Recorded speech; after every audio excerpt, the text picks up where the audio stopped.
We have seen robots dance, spin, run, jump, and even kick humans on camera. Unitree's H1 broke speed records, Engine AI shocked people, and Boston Dynamics made backflips look normal. But viral clips do not always prove that robots can work in the real world. There is a huge difference between views and useful labor. That is where Genesis AI changes the conversation. Instead of chasing another walking demo, Genesis is attacking manipulation. Their new GENE-26.5 robot cracked an egg with one hand, cooked food, handled lab tools, solved a Rubik's cube, and played piano at human speed. And this is where GENE-26.5 becomes important, because it is the robotic platform Genesis is using to prove that point. This is the first public release in Genesis AI's Gene Robotic Foundation model family, and the name points to May 2026. Genesis is trying to show that one model, one hardware platform, one data strategy, and one control stack can work together across many hand-based tasks. The demos cover cooking, lab work, Rubik's Cube solving, smoothie making, wire harnessing, multi-object grasping, and piano playing. The bigger goal is general-purpose dexterity, where one robot brain can handle many jobs with real working hands. To understand why this is a big deal, we have to understand why manipulation is so difficult. Walking is hard, but once a robot learns the rhythm, a lot of the motion can be repeated. Handwork is different because the situation changes every moment. Objects can be soft, slippery, fragile, heavy, or oddly shaped. The robot has to understand contact, force, weight, and friction while the task is happening. That is why an egg matters. If the fingers press too hard, the shell breaks in the wrong way. If they press too softly, nothing happens. One small mistake can ruin everything that comes after it. Do you think robots going viral for dancing and running actually matters? Or should we only care about robots that can do real work? Tell me below in the comments. That is what makes the cooking demo so important. Genesis showed a sequence that runs for about 4 minutes and connects more than 20 small actions into one cooking task. The robot cracks an egg with one hand, which requires just enough pressure without destroying the shell completely. Then it slices a tomato using two-hand coordination. One hand holds the tomato, while the other guides the knife with control. The robot also works with a towel, a salt mill, a whisk, a spatula, and a frying pan. This is where planning, timing, tool use, and finger control have to work together. Then Genesis moves into tasks where precision matters even more. In lab pipetting, the robot inserts a pipette into a tip, moves liquid, seals a tube, screws a tiny cap, opens a centrifuge, and places the tube into the rotor. These are the kinds of tasks that matter in biotech, pharma, and chemical labs. Genesis also shows the Rubik's Cube demo, where it claims GENE-26.5 is the first general-purpose bimanual robotic platform to solve one, but an external solver gives the moves. So the real achievement is the robot turning the cube with its fingers without dropping it. The next demos may matter even more for factories and warehouses. In the smoothie demo, the robot deals with hard objects, soft objects, and liquids in one continuous workflow. The straw flip is another strong example because the robot reorients a fragile, translucent straw inside its hand. That is the kind of small finger movement basic two-finger grippers cannot handle.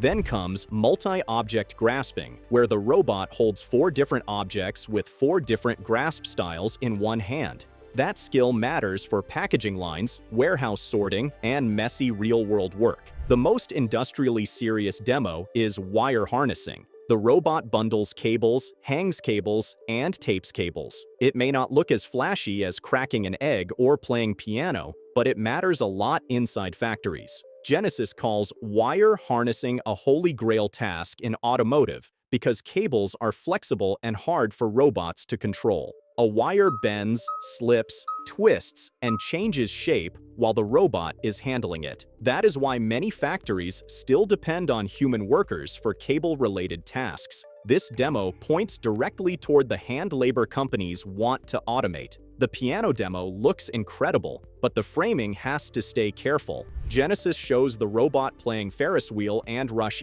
at full 1x speed, and the finger movement is impressive. But this does not prove that one general model learned every task by itself. The piano policy was trained separately through reinforcement learning in simulation, so it is not the same model that runs the cooking or wire harnessing demos. That does not make it useless. It means the piano clip should be seen as a stress test for the control stack, proving the hand can move fast and coordinate many fingers at high speed. Do you think wire harnessing is actually a bigger breakthrough than the piano demo, even if it looks less flashy? Share your thoughts in the comments. To understand how Genesis is doing this, we have to look at the hardware behind the demos. The company built Genesis Hand 1.0, and it is not just a basic gripper. It is designed to match a real human hand at a 1-to-1 ratio. It has 20 active backdrivable degrees of freedom, so the hand can move in many controlled ways and respond naturally to outside forces. Soft material covers the palm and fingertips for careful contact. Genesis also built it in a biomimetic way, so human hand movements can transfer more directly onto the robot.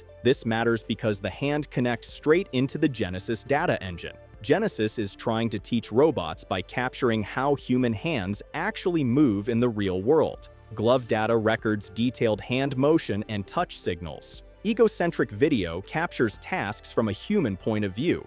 Third-person video gives the model a larger view of how people use their hands across different tasks. If Genesis can collect enough human hand data and transfer it cleanly to its robot hand, then the robot can learn useful physical skills much faster. This is where Genesis makes its bigger argument. The company is not saying robotics will be solved by only making the AI model larger.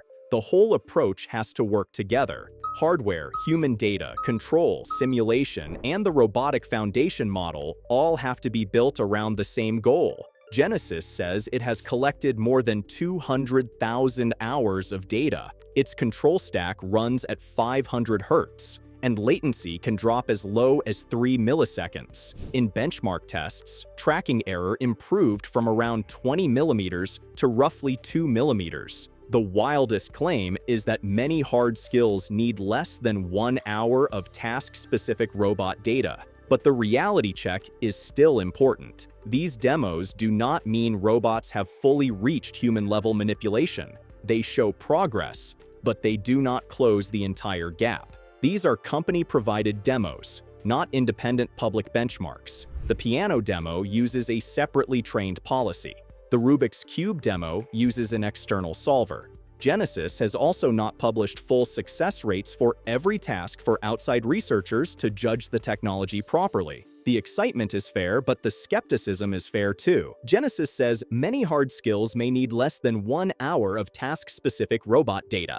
Do you believe that claim? Or does it sound too good to be true? Comment your opinion below. Still, GENE-26.5 is not just another robot video to scroll past. It signals that the robotics race is changing direction. For years, the spotlight was on legs, faster running, smoother walking, bigger jumps, and better balance. But real work begins when a robot can touch the world with control. If robots can crack eggs, handle wires, use tools, and complete long tasks, then AI is no longer only thinking on screens. It is starting to act in the physical world. Whether Genesis becomes the leader or simply pushes the field forward, one thing is clear: the future of robotics may be decided by which robot can finally use its hands like us. AI robots just crossed every line we thought was impossible. Phantom Mk1 is doing exactly what experts were worried about last year, heading straight into combat zones in Ukraine. A humanoid robot named Lightning just broke every record, finishing a half marathon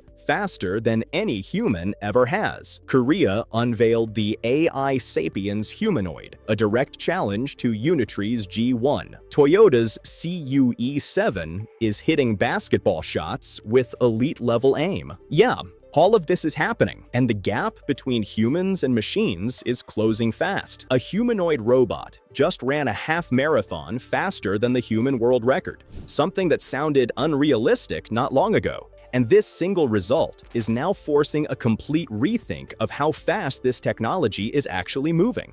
The result from Beijing has completely changed how this race is understood.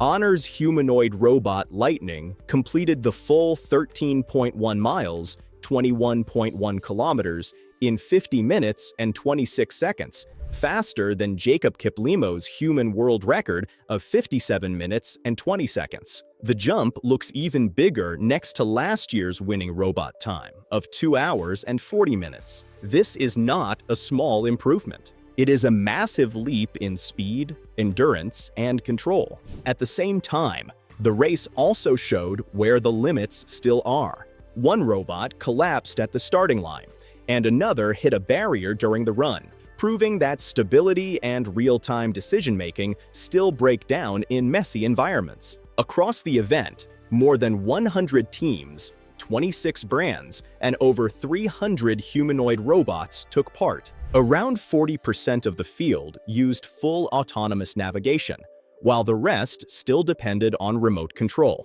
Another Honor robot finished even faster at 48 minutes and 19 seconds, but it was remotely controlled, so it did not take the official win. This is also where Tiankung 3.0 adds important context. One day before the half marathon, the robot won the inaugural Beijing Zhuang Robot Warrior Challenge with fully autonomous operation. According to Humanoid, Tiankung 3.0 completed the course without remote control, preset scripts, or human intervention while handling pendulum traversal, obstacle clearance, and barrier breaching.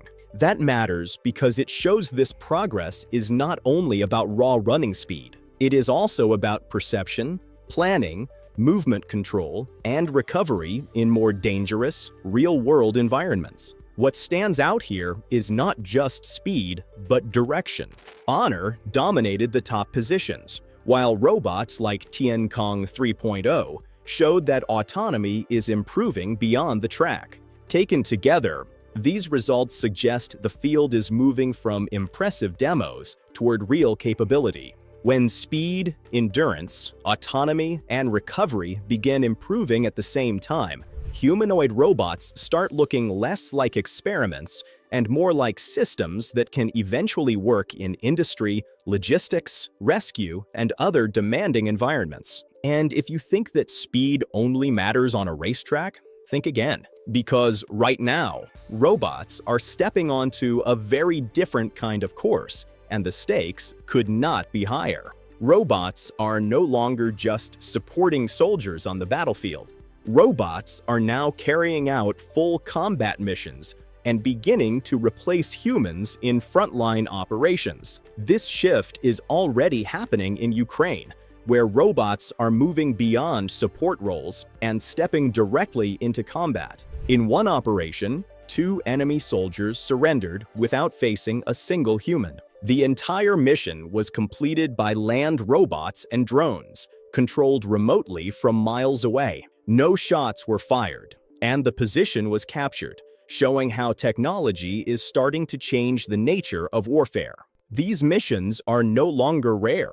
They are now part of daily operations. Constant drone surveillance has made movement near the front line extremely dangerous, forcing a rapid change in strategy. Robots that were once used for evacuation and supply delivery are now being used for direct combat. Ground robots are harder to detect, can operate in all weather conditions, and can carry heavier payloads compared to aerial drones. The scale of this transformation is massive. In just 3 months, more than 22,000 missions were carried out using robots and drones. This means thousands of situations where human lives were protected because machines were sent in first. In one extreme case, a land robot, equipped with a machine gun, reportedly held off enemy forces for 45 days, needing only light maintenance and a battery recharge every 2 days. At the same time, a new phase is beginning with humanoid systems like Phantom Mk1 entering real battlefield testing. Developed by a US startup, this robot has already been deployed to Ukraine for frontline evaluation, mainly for reconnaissance missions. The robot stands around 5 feet 9 inches tall and weighs close to 176 pounds, 80 kilograms, designed for tasks like bomb disposal, surveillance, and high-risk ground operations where sending humans would be dangerous. The long-term plan is ambitious, with production targets reaching up to 50,000 units by 2027. The system uses camera-based vision and advanced actuators to move efficiently, while keeping humans in control of critical decisions. Robots handle movement and navigation, but any lethal action still requires human approval. However, a key question remains: how far should this go? Military leaders continue to stress that final decisions must stay with humans because fully autonomous weapons bring unpredictable risks. One reality is becoming clear: human life is limited, but machines do not bleed, and that idea is now reshaping the future of warfare. But for robots to operate in environments that brutal, they need to do something no humanoid has been able to do reliably: survive damage and keep going.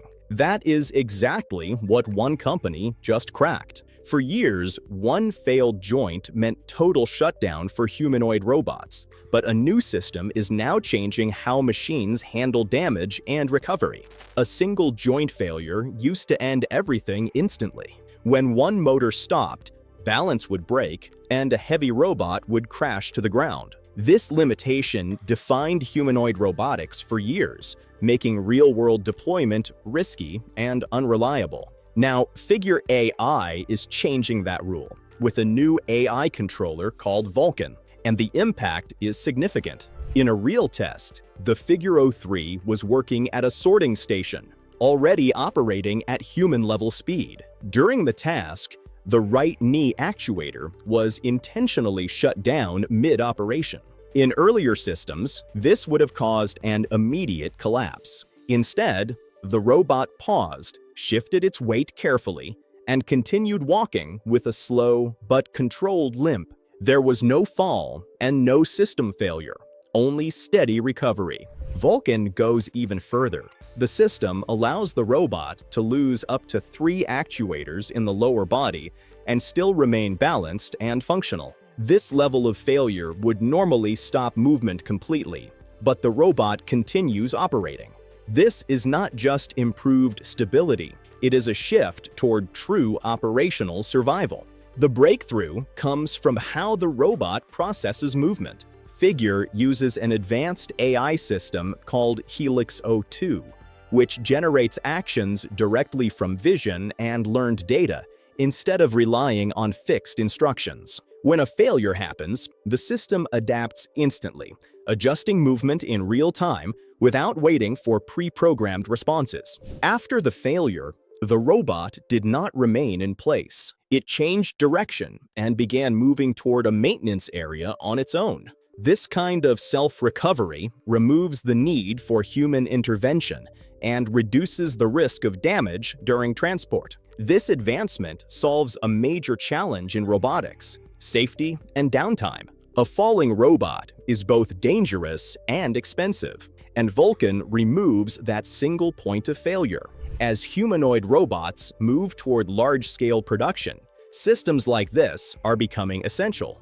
A robot that can fail and still function is no longer just impressive. It is necessary for real-world use. Figure is not the only team rethinking what a robot needs to survive in the real world. On the other side of the globe, a company that has spent 25 years building robot muscles just revealed something the entire industry is now paying attention to. A new humanoid robot from Korea is quietly changing how these systems are built. Instead of focusing on one task, this robot is designed to do everything in one platform. A major shift is happening in humanoid robotics, and this system is starting to challenge how the industry thinks about design and performance. Korea's Robotics has introduced a humanoid robot called AI Sapiens, and the focus goes far beyond basic movement. The robot shows strong, full-body coordination, balancing on one leg like a figure skater, performing complex dance routines such as Gangnam Style, and continuing to walk even when pushed with force from the side. This level of stability is not just visually impressive, it shows precise control over balance, coordination, and motion in real-world situations where conditions are unpredictable. What makes AI Sapiens stand out even more is its design approach. Instead of building separate robots for different tasks, this system combines multiple abilities into one platform. The robot stands at 130 centimeters tall and weighs around 66 pounds, 30 kilograms, yet it can run, dance, and maintain balance within a single system. This is possible because Robotis developed nearly all of its components internally, reaching about 97% in-house production. This allows tighter control over performance, better system optimization, and faster improvements as the technology continues to evolve. A key part of this system is its actuator technology, which functions like the robot's muscles by converting electrical signals into movement. After 25 years of development, Robotis introduced the DYNAMI-XL-Q system using a quasi-direct drive method. This setup enables faster response, smoother motion, and improved shock absorption when interacting with real environments. Demand for these actuators is already strong, with more than 400,000 units ordered in a single year. At the same time, global competition is increasing. Chinese companies currently lead in scale, producing about 87% of the world's humanoid robots with strong supply chains and lower production costs. Some systems are already approaching costs near $1,000, with thousands of robots deployed in real-world environments. Instead of competing on scale alone, Robotis is focusing on advanced technology. With tools like AI Sim, the robot can transfer training from simulation to real-world operation in about 3 hours, significantly reducing development time. Combined with a new production facility capable of reaching 500,000 units per year, this is no longer just a prototype story. This is a serious step toward global competition. But raw capability only tells half the story. The other half is precision, knowing exactly where to move, when to move, and how hard. And nobody is demonstrating that better right now than Toyota, with one of the most unexpected test environments in robotics. Toyota just turned a simple basketball shot into a powerful demonstration of advanced robotics. This new system reveals how precision, control, and AI are coming together in real-world machines. Toyota is pushing robotics into a surprising space, and this system is hard to ignore. The new Q7 robot is not just shooting basketballs, it is showing how precise a modern robot can become when vision, planning, and control work together in real time. The system uses advanced sensing to detect the hoop, measure distance, and calculate the exact trajectory before every shot. What appears simple is actually a highly detailed process, where the robot makes controlled adjustments in arm angle and body posture, refining every movement before releasing the ball with carefully measured force. The most striking part is the consistency. CU7 repeats this entire process with near identical precision every single time. Each shot follows a smooth arc and often drops cleanly into the basket with very little rim contact. That level of repeatability clearly shows how far robotic control systems have evolved. Toyota also reduced the robot's weight from about 264 pounds, 120 kilograms, to around 163 pounds, 74 kilograms, and introduced a two-wheel structure, making the system more efficient and more responsive during operation. This project goes far beyond basketball. Toyota is using CU7 as a real-world testing platform for embodied AI. Every shot requires the robot to identify a target, measure distance, plan motion, and execute movement with precise timing. These are the same challenges robots face in factories, hospitals, and homes. Basketball becomes a controlled environment to test these abilities under pressure. The development of this system shows a clear progression. Earlier versions, like CU3, completed 2,020 consecutive free throws, proving extreme consistency. Then CU6 reached a long-distance shot of about 80.5 feet, 24.55 meters, showing how AI can refine performance over time. Now CU7 builds on that progress with improved sensing and smarter planning. What makes this system even more important is how it learns. Q is designed to improve like a human athlete, recognizing patterns, adapting to errors, and adjusting its shooting mechanics instantly. Each attempt feeds back into the system, improving future performance. This is not just a sports demonstration. It is a clear look at how robots will think, move, and improve in real-world environments.